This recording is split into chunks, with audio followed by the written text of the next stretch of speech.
Olá pessoal, tudo bem? Passando por aqui um vídeo com as atualizações de hoje. É preciso retornar ao dia de ontem. Houve reunião de gabinete, o gabinete de guerra reduzido e o gabinete de segurança mais amplo.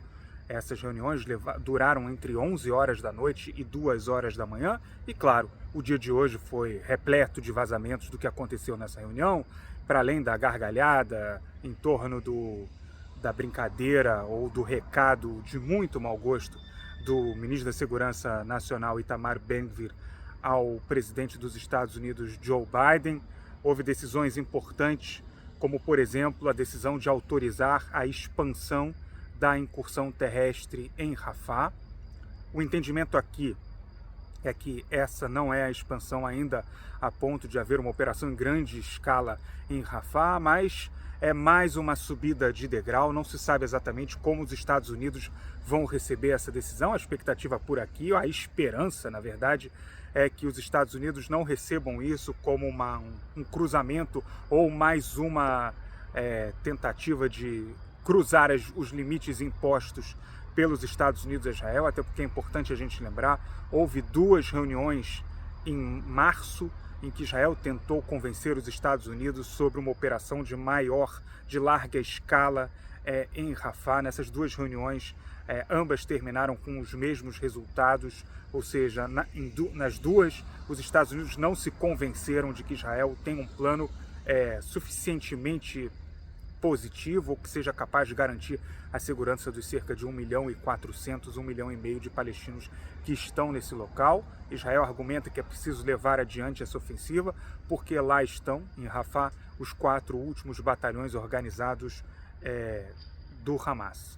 Os Estados Unidos não se convenceram disso, inclusive a decisão de interromper temporariamente esse carregamento de armas por parte dos Estados Unidos se deveu justamente como parte, a justificativa é justamente impedir que Israel use esse armamento numa operação de maior escala em Rafah. Além disso, há continuidade da campanha militar israelense em outras partes da faixa de Gaza. Inclusive, hoje foi divulgado que 4 soldados israelenses morreram em Zeitun. Zeitun é um bairro que fica ao sul da cidade de Gaza, portanto, ao norte do território esse que já se imaginava bastante controlado por Israel. Eu fiz um levantamento aqui a partir de dados do próprio exército, que Israel retornou em 3 oportunidades para Zeitun, a primeira delas em novembro do ano passado, em que foi comunicado que o batalhão local, o batalhão de Zeitun, havia sido desmantelado. Posteriormente, em fevereiro, onde houve uma operação em larga escala que durou 2 semanas, e agora, novamente, uma nova operação em Zeitun, que levou à morte de 4 soldados a mais. No total, até o momento em que eu gravo esse vídeo, já foram 715 soldados ou membros das forças de segurança de Israel que morreram desde o dia 7 de outubro.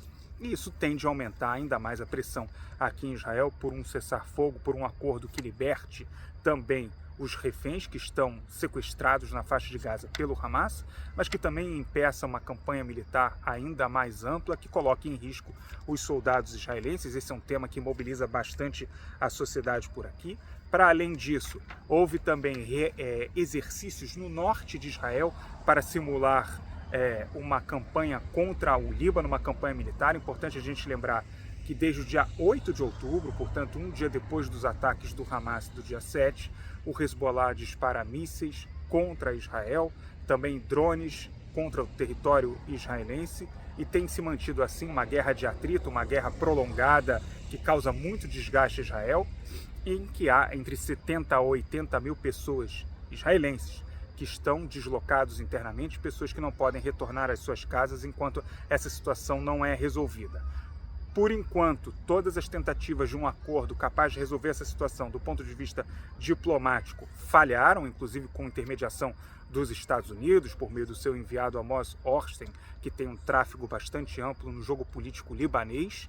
e também aqui internamente em Israel, e também por meio de uma tentativa até francesa, devido aos seus laços históricos com o Líbano, de apresentar proposta para afastar o Hezbollah da fronteira, pelo menos a 10, 15 quilômetros da fronteira.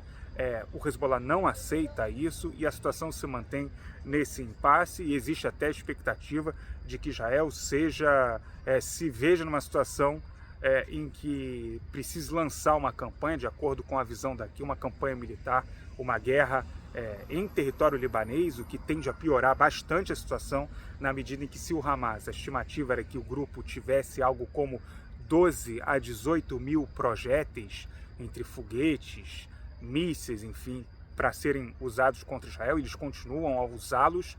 O Hezbollah tem uma capacidade ainda maior, cerca de 10 vezes superior, entre 130 a 180 mil mísseis mais ou menos, e com armamento muito superior em relação ao Hamas.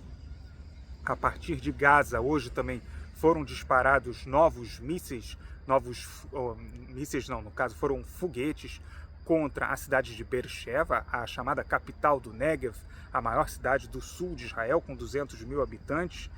Foram disparados, até o momento em que eu gravo esse vídeo, 11 foguetes contra a cidade. Um deles caiu inclusive num parque infantil, desses que se tem em cidades, onde as crianças brincam. Não houve feridos mais graves, apenas uma mulher de 37 anos ficou ferida por estilhaços, a partir também do processo de interrupção, né, desses foguetes, do lançamento do domo de ferro, né?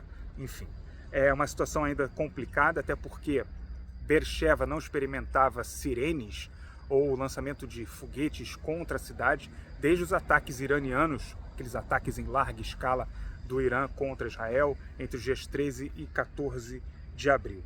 A crítica que se faz aqui é que agora, na medida em que não há um plano claro para sair dessa situação da faixa de Gaza, o exército retorna aos mesmos pontos, que é o que eu expliquei nesse vídeo. Por exemplo, a Zeitun, um lugar onde já esteve em 2 oportunidades, em que obteve sucesso militar, mas na medida em que não há uma decisão política de como substituir o Hamas, que entidade que ocupará esse espaço, e sempre o que se diz por aqui, que não há vácuo. O vácuo na faixa de Gaza ele é sempre ocupado pelo Hamas, que é o grupo que já está por lá. Então, uma situação de bastante impasse, que é o que se vê por aqui no dia de hoje, o dia que eu gravo esse vídeo. Espero que vocês tenham gostado. Estou um pouco alérgico, como vocês podem ver. Até o próximo e muito obrigado.